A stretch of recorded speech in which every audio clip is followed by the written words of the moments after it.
Hello, this is our weekly report. It's June 18th. For our open discussion, it seems like you might be having trouble getting into Medical Access Clinic. The thing to do is just ask at the front desk and they'll let you in. The next topic we discussed in our open discussion is that if you can't complete a task, indicate that on the checklist. So let's say you need to spend, or you want to spend an hour with me in clinic and you don't get to do all the follow-up calls. You should indicate I didn't do all the follow-up calls, and then it will ask you to explain, and you'll just say that you were shadowing Dr. Cohen. I know you might have gotten some other feedback saying you should say you did do all the follow-up calls if you have a good reason, but I'd rather you say you didn't if you didn't and explain why. If you can't complete a task, okay, we already did that. So there were some questions about the ordering of the script. You guys suggested that it's probably better to find out what they smoke before going into how tobacco use fits in their life. So we moved the order of the questions to reflect your feedback.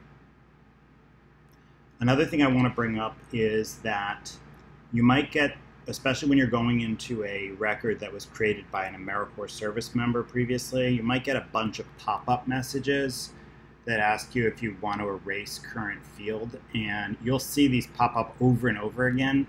But the thing to do is always hit cancel. Don't hit OK. Always hit cancel. That way you don't erase any of the data.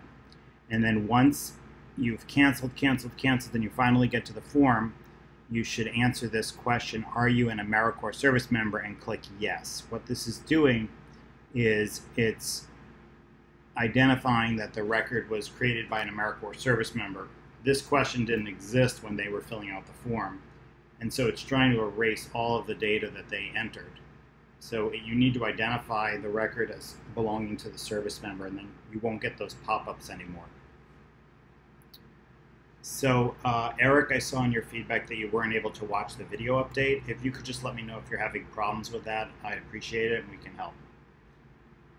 Tom, you had a question about the REDCap questions about pharmacotherapy, asking, do we have to say if they picked up the pharmacotherapy if we don't know if they've already, if the answer is that they weren't prescribed it, and you said, why would we ask if they plan to use it if they didn't pick it up? So that you make a lot of sense, and Angela took your suggestions and revised the logic in REDCap to reflect what you were proposing, which means that when you're asking the patient about pharmacotherapy, you'll only ask them if they picked it up if it was prescribed, and you'll only ask them if they plan to use it if they picked it up.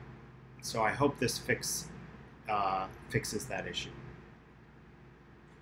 Now going into program operations, on the Outlook email inbox, all emails have been acted on in 1 business day. Great job. In REDCap, I scheduled all of the patients for follow-up calls, and looking at what you've done for 1 and 6 month follow-up calls, everything is up to date, so excellent work. For program performance, last week we saw 32 patients, which is awesome, close to a record. Our quit rate at 1 month is 21%, and at 6 months it is 37%, which is amazing. Our next meeting, which is essentially the discussion that happens before this video, you're welcome to. It's at Medical Access Clinic in our conference room this Wednesday at 11. And finally, reviewing our progress report, 93 patients have quit smoking as a result of your efforts. The new patients who have been identified as quitting are from Amelia and from Brittany, Amelia again, Angela, Willie, Gail, Willie, and Courtney. So congratulations to everybody's success, and thank you for your time.